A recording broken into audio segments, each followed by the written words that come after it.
అనుంది మనకి 200 కోట్లు తేలైపోతున్నాం ఈ రోజున. పంచాయతీల్లో డబ్బులు లేవు, బ్లీచింగ్ పౌడర్కి డబ్బులు లేవు. ఈ మధ్యనే వరల్డ్ బ్యాంక్ వాళ్ళతో మాట్లాడుతూ ఉంటే వాళ్ళు ఒకటే మాట్లాడుతాం, మీరు కమిటెడ్ లీడర్షిప్ మీరు ఇవ్వండి, మేము మీకు డబ్బులు ఇచ్చే బాధ్యత మేము తీసుకుంటాం, మీకు పెట్టుబడులు ఇచ్చే బాధ్యత మేము చాలామంది చెప్తాం. గత ప్రభుత్వంలో మాకు ఆ నమ్మకం రాలేదు, మీరు చాలా కమిటెడ్గా ఉన్నారని మాకు అర్థమవుతూ ఉంది. Asian infrastructure industrial development bank కానీ వరల్డ్ బ్యాంక్ కానీ వీళ్ళందరితో మాట్లాడుతూ ఉంటే నా సైడ్ నుంచే పెద్ద అనుభవం, పరిపాలన అనుభవం లేనివాడిని. అందుకనే చంద్రబాబు గారి అనుభవం చాలా అవసరం రాష్ట్రానికి. నేను మొదటి నుంచి అదే చెప్తున్నాను, ఇప్పుడు అదే చెప్తున్నాను. ఎందుకంటే 4 దశాబ్దాల సుదీర్ఘ అనుభవం, పరిపాలన అనుభవం ఈ రాష్ట్రానికి చాలా కీలకం. సో అలాంటి పరిపాలనా దక్షత ఉన్న వ్యక్తికి నాతో సహా అందరం చేదోడు వాదోడుగా ఉండాలి. ఈ కూటమి ప్రజలకి సుస్థిరత ఇచ్చి ప్రజలు తమ స్వశక్తి మీద నిలబడే వరకు ఈ కూటమి మనస్ఫూర్తిగా ఉండాలని కోరుకున్నాం. దీన్ని ఈ సందర్భంగా మీ అందరికీ తెలియజేసుకుంటున్నాను. సో మీ అందరికీ కూడా పేరు పేరున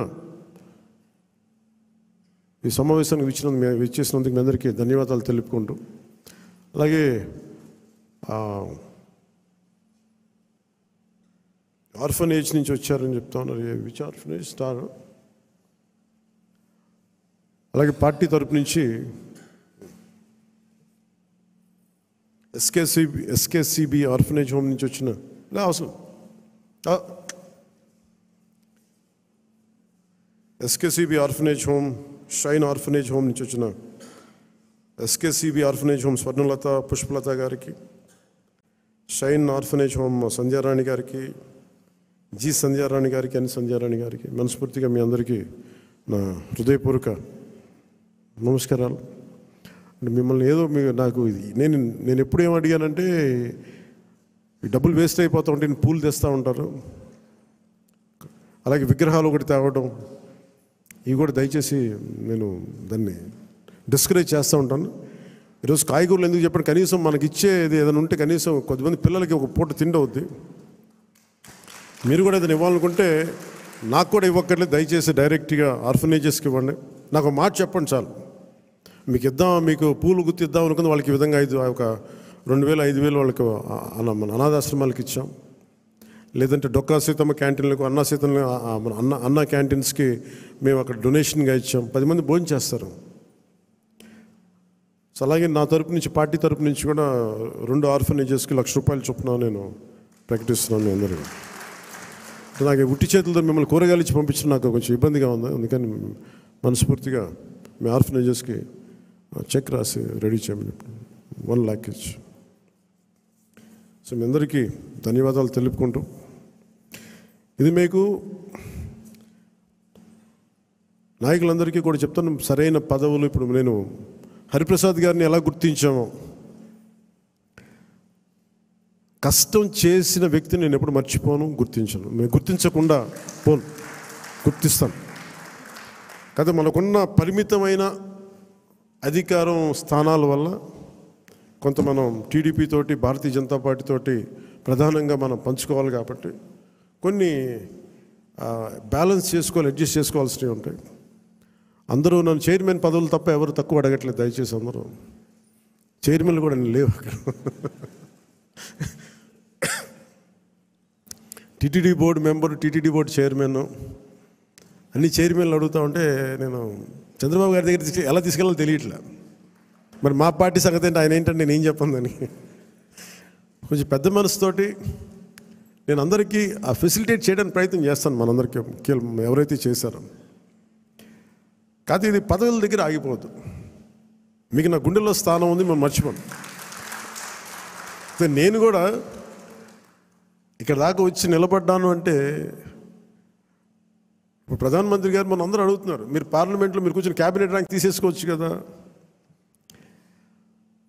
అది నేను ట్రాన్సాక్షన్ కాదు. నాకు దేశం మీద ఇష్టం. నాకు నచ్చిన నాయకుడు, మనకు నచ్చిన పార్టీ బీజేపీ తెలియదు తప్ప కూర్చోబెట్టి నేను ఈ పదవి నేను మీకు చేశాను కాబట్టి నాకు ఒక ట్రాన్సాక్షనల్ బేసిస్ మీద రాజకీయం చేయండి. సో మీరు కూడా ఆ విధానంలో ఉండాలని కోరుకున్నాను. ఎందుకంటే మీలాగా ఉంటేనే పార్టీకి నిలబడతాం. నేను చూస్తే భారతీయ జనతా పార్టీ విధి విధానాలు చూసి చాలా నేర్చుకోవాలి మనం. ఆర్ఎస్ఎస్లో ఒక ఫ్లోట్ చేసిన ఒక పార్టీ అది. సంఘ్ నుంచి చాలామంది నాయకులు వచ్చి నిస్వార్థంగా చేసి వెళ్ళిపోతారు. వాళ్ళు గుర్తింపు కూడా ఉండదు. జనరల్ సెక్రటరీ అవుతారు, నెక్స్ట్ మినిట్లో వాళ్ళకి మళ్ళీ కార్యకర్తలు వెళ్ళిపోతారు. Of course that's a great organisation like RSS. కానీ దాని నుంచి స్ఫూర్తి తీసుకుంటాం మనం. వాళ్ళు ఎంతసేపు ఆర్ఎస్ఎస్ ఎంతసేపు దేశం, సమాజం, దేశ సమగ్రత మీద ఉంటారు తప్ప వాళ్ళు చాలా నిస్వార్థంగా ఉంటారు. చాలా నిస్వార్థంగా ఉంటారు. ఎంతో కొంత వారి నుంచి ప్రేరణ తీసుకొని మనం కూడా నిస్వార్థంగా పదవులు వస్తే ఖచ్చితంగా మీకు వస్తాయి, తీసుకోండి. పదవి లేనప్పుడు కూడా అంతే కమిట్మెంట్తో పనిచేయాలని కోరుకుంటున్నాను. నేను అలాంటి వాడిని. పదవులు లేవు, ఏమీ లేవు, డబ్బులు లేవు, గుర్తింపు లేదు, తిట్లు శాపనార్థాలు తప్ప ఆయన మనం చేశాం కదా. అందుకని దీన్ని కూడా మీరు దృష్టిలో పెట్టుకోండి. ఎందుకంటే అందరి దగ్గర నుంచి తీసుకున్నప్పుడు కూడా మన మహిళా నాయకురాల దగ్గర నుంచి కానీ నాయకుల దగ్గర అందరిని తీసుకుంటే అందరూ కూడా చాలా ఉన్నతమైన కీలకమైన పదవులు అడుగుతూ ఉన్నారు. ఉన్నాయి చాలా తక్కువ. కొంతమందికి పార్టీ పదోన్నతి ఉంటుంది. కొంతమందికి ఈ శాఖల్లో కీలకమైన శాఖల్లో పదవులు అన్నీ నేను ప్రయత్నం చేస్తున్నాను. సో నాకు అవకాశం ఇవ్వండి. కొంచెం తప్పులు ఎక్కడన్నా ఉంటే మీరు కోప్పడకుండా హరిప్రసాద్ గారి దృష్టికి తీసుకురండి, నాగబాబు గారి దృష్టికి తీసుకురండి, మిగతా ముఖ్య నాయకుల దృష్టికి తీసుకురండి. ఎందుకంటే నేను మనోహర్ గారి పేరు ఎందుకు చెప్పట్లేదంటే ఇప్పుడు ఆయన మంత్రి సివిల్ సప్లైస్, ఆయన బిజీగా ఉన్నారు. మొత్తం అక్రమ బియ్యం మీద గోడౌన్ల మీద ముయించేస్తూ ఉన్నారు. అందువల్ల అందుకని ఆయనకి ఈ బాధ్యతలు అప్పచెప్పట్లేదు. ఆయన రాష్ట్రం కోసం చేయాల్సింది చాలా ఉంది ఆయనకి. అందుకని మీరందరూ పెద్ద మనసుతో అర్థం చేసుకుంటారని ఒకే ఒక మాట చెప్పి ముగిస్తాను. నేను మీకు అండగా ఉండేవాడిని, నిలబడేవాడిని, మర్చిపోనివాడిని.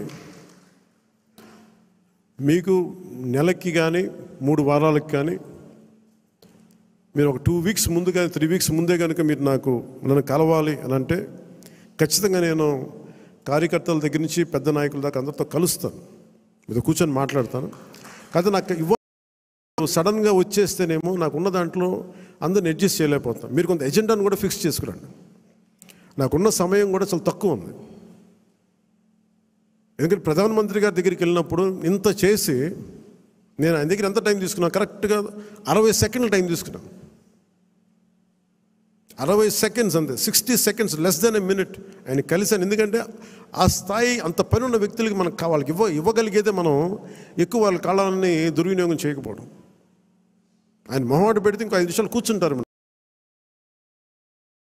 మనం ఎక్కువసేపు కూర్చోబెట్టకూడదు. కరెక్ట్గా ఆయన ఒక 40-50 సెకండ్లు 60 సెకండ్లు అయిపోయి నేను బయలుదేరుతాను సార్, జస్ట్ ఒకసారి మేము కలిసి విష్ చేయడానికి వచ్చాను, అంతకుమించి చెప్పలా. సో అలాగే నన్ను దృష్టిలో పెట్టుకుని నాకు చాలా కీలకమైన బాధ్యతలు ఉన్నాయి, ఇంతమందిని కలవాలి నేను. అందుకని మీరందరినీ దృష్టిలో పెట్టుకొని ఏం మాట్లాడదలుచుకున్నారో ఏమి కావాలో స్పష్టంగా చెప్పండి.